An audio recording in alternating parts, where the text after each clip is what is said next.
And after more than 2 years of war, Sudan's capital, Khartoum, is slowly coming back to life. Residents displaced by fierce fighting between the army and the paramilitary rapid support forces are returning home, but many find their houses looted or destroyed. Electricity cables, water stations, and major roads are only now being restored after months of heavy bombardment. Officials admit billions will be needed to rebuild. The United Nations expects as many as 2 million people to return to Khartoum by the end of this year. Over the weekend, two of Sudan's top officials visited the capital for the first time since the conflict began in April 2023. They inspected repairs, held talks with local leaders, and signaled the government's intent to move back from its temporary base in Port Sudan by October. But with more than 12 million displaced nationwide, 40,000 dead, and weapons still destroyed, experts warn that the road to recovery will be long and uncertain.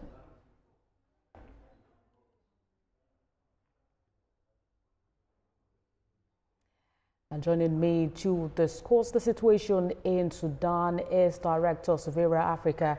It joins me from Nairobi. Charles Yakubo, thank you for talking to us at this time. Talk to us about the situation there. We've seen residents returning after nearly 2 years of this conflict, but they're coming back to their property ruined. What do you make of this? Thank you for having me. This really signaled the intention of the government to return their services back to the people and back to Khartoum.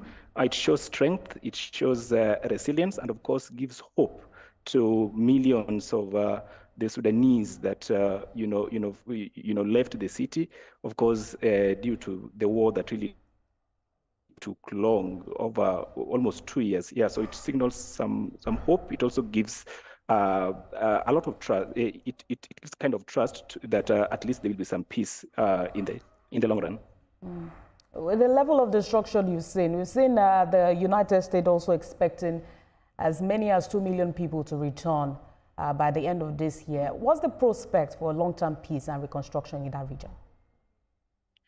Now, the long-term prospect is purely reconciliation, because even if the government returns back to Khartoum, that is not a long-lasting. A Sudanese family would be happy to be assured that he or she is safe and secure, and that they're not going to return back to the war again. So in as much as the government might return in October, which I also believe is too ambitious, but then now a long-lasting peace will be realized when there is very credible negotiation between the warring parties, families reunited back to their people, and of course there is a surety that the kind of destruction that we saw in the last 2 years is not going to repeat. Otherwise, without that, then the situation in Sudan will still be very volatile, and of course there will be no long-lasting peace if that is not really considered. Well, we're seeing the government's effort in ensuring that peace is back in that region.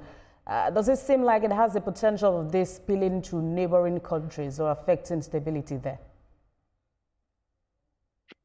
Yes, it's to some extent it is symbolic. People would say so, because for the first time, at least after they moved to a port city, no government official has ever really stepped foot. So there is some effort, and of course there is some hope that perhaps things will come back to normal. I'm talking about things coming back to normal forces. In Sudan. I'm hoping you can hear me. Yes. Go ahead. Yes. Just wrap up your statement. Yes. So even as things are getting back to normal, we still have sorry, can you hear me? Yeah, we still have the presence of the RSF in part of the city. So that again brings a lot of fear. That again erodes the confidence of the people.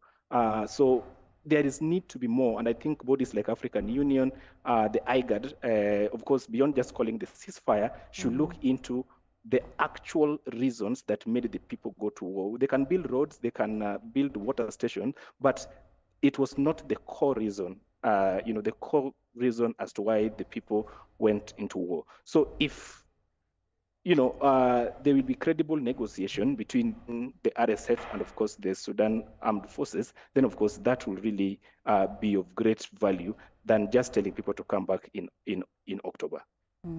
And there are humanitarian concerns for, citizens that are returning. Let's look at the losses in this. How soon do you think it will take Sudan to recover from this?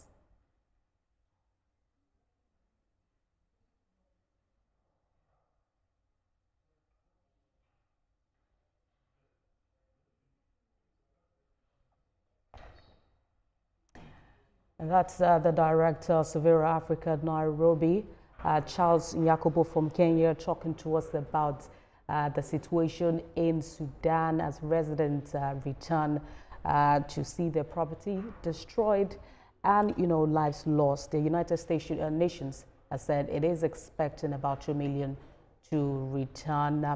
Mr. Yakubu, I understand that you are back. So talk to us about the losses on ground and how soon you think that Sudan will recover from this.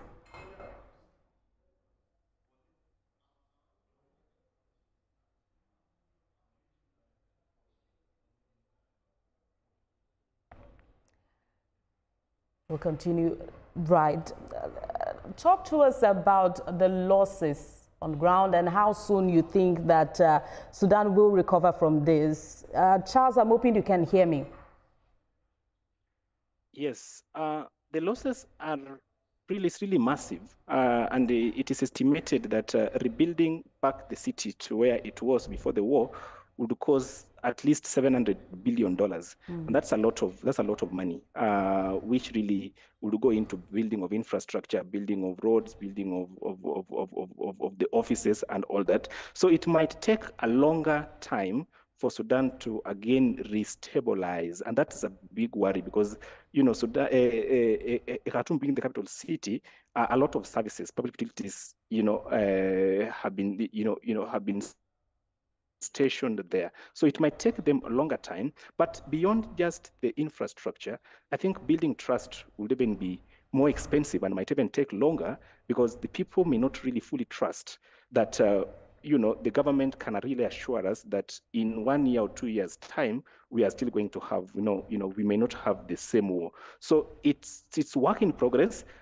Moving back to Khartoum, of course, is just symbolic, but of course, much needs to be done to ensure that there is more trust, the eroded cultural norms return back to, to where they were before, and of course, there is more assurance that there will be more peace and there will be more reconciliation moving forward for the people of Sudan and Khartoum in general. Director of Severa Africa, Charles Yakubu, thank you for talking to us. And thank you for having me.